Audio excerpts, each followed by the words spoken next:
because of Megan's tenacity and determination.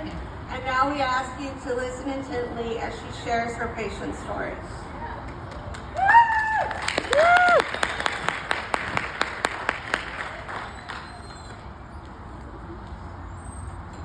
Good morning, everyone.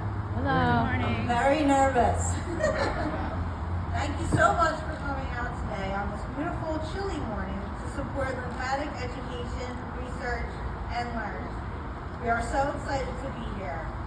I'd like to thank my family and friends who are always supportive of my great ideas. Also, Veronica, Colleen, Mizu, and of course, Katie, my new fabulous co-chair.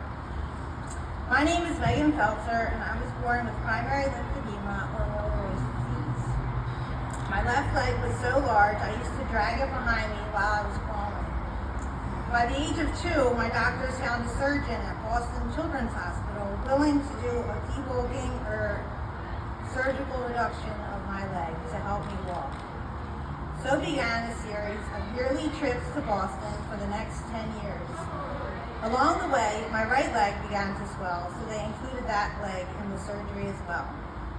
They did manage to shrink my left leg quite a bit, but the right leg was not as responsive. I won't say it was an easy road growing up with lymphedema. People would stare, ask questions, and kids could be mean. I did, however, enjoy swinging from crutches, wheelchair antics with my best friend, and she only dumped me in the street a couple times. I love the cards my classmates would send to the hospital in Boston. I wish I saved some. The surgeries continued until HIV was found to be in the blood supply. During my surgeries, I would get a transfusion, so my mom decided to wait until it was safe again to have surgery.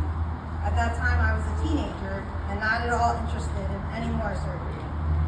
The next 10 years, I would meet my husband, start college, get married, and have a baby. I decided to become a nurse, to give back for all the kindness and compassion I've been shown over all those years. I graduated, had a second baby, and became an RN, oncology. Fast forward to 2013. My lymphedema had been stable for many years, and life was busy but good. Out of the blue, I started having unusual symptoms, and it was discovered that I had a colon tumor. It appeared to be cancerous. Surgery number 27 was on the books. During the tumor removal, the surgeon also took 22 abdominal lymph nodes. Lucky for me, it was benign, but this surgery would change my life. I was only the second person to have this type of tumor. Prior to surgery, my swelling was stable and stopped at my hips. After surgery, the swelling increased and went to my chest and then included my left arm. I started to suffer with chronic cellulitis, wounds, and pressure sores. I returned to work, which was a struggle. Finally, my doctor said enough. Standing that many hours increased my swelling and was risky being in the atmosphere with infection. My new job was intense lymphedema treatment.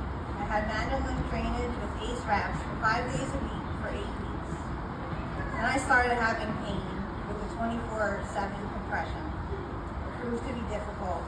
Some nights the pain was so bad, I would wake up my husband to help me get the ACE wraps off faster. We bonded over rolling ACE wraps. At the end of the treatment, I got a new pump to use twice per day. I had new night garments and a left arm sleeve. I was begging the doctors for help, but they only offered bed rest, elevation, and pills when I wanted my life back. I ended up in bed for 6 months. I was deconditioned, in pain, depressed, and gaining weight. I was also missing out on my whole life. I tried physical therapy, but it was too painful. I was searching for anything that might help me. And one day I saw an ad for aquatic therapy. I called my doctor that same day. Day 1 in the pool, I was the youngest person there by 40 years, but I could finally move. It was the first time in a long time I could move without pain.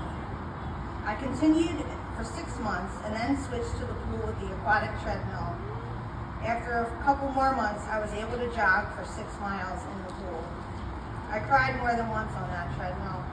I always thought, this must be why people run. This would be the first time that I would feel free. I stuck with aquatic therapy over a year. One day the pool was closed and my therapist suggested the regular gym. I protested but didn't realize that over all that time I had become stronger. After physical therapy ended, I realized that I could never go back. My pain, swelling, and my brain had all gotten better. I knew I had to keep doing it every day to stay out of that bed. It was the only treatment I'd ever had that helped. So I found the gym and I called. I was embarrassed and sure I didn't belong in a normal person's gym. I had limitations and mobility issues, but Bulk Strength and Fitness were very kind and caring. I found out it was a 6-week challenge with 3 workout classes per week and improving your diet. I'm still surprised I showed up. They worked with my mobility and decided in return I would show up and I would do my best. They believed in me long before I believed in myself. At the end of the 6 weeks, I found out that I had won the 6-week challenge. As a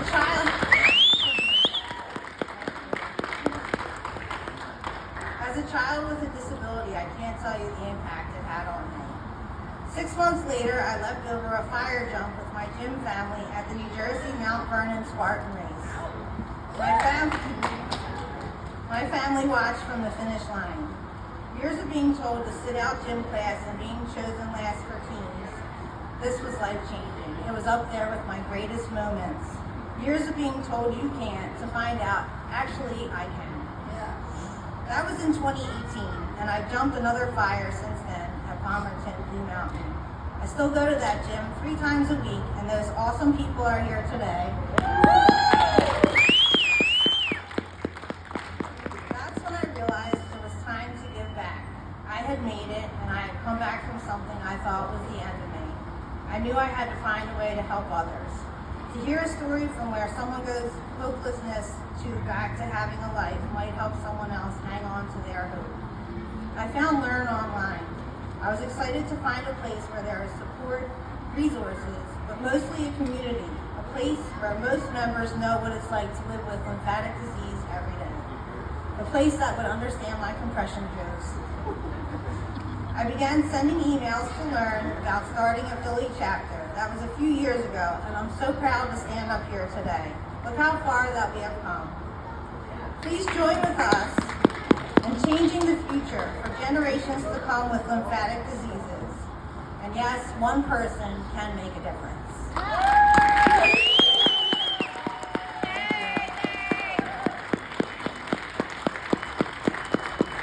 Now I would love to introduce my co-chair. Oh, Veronica, never mind.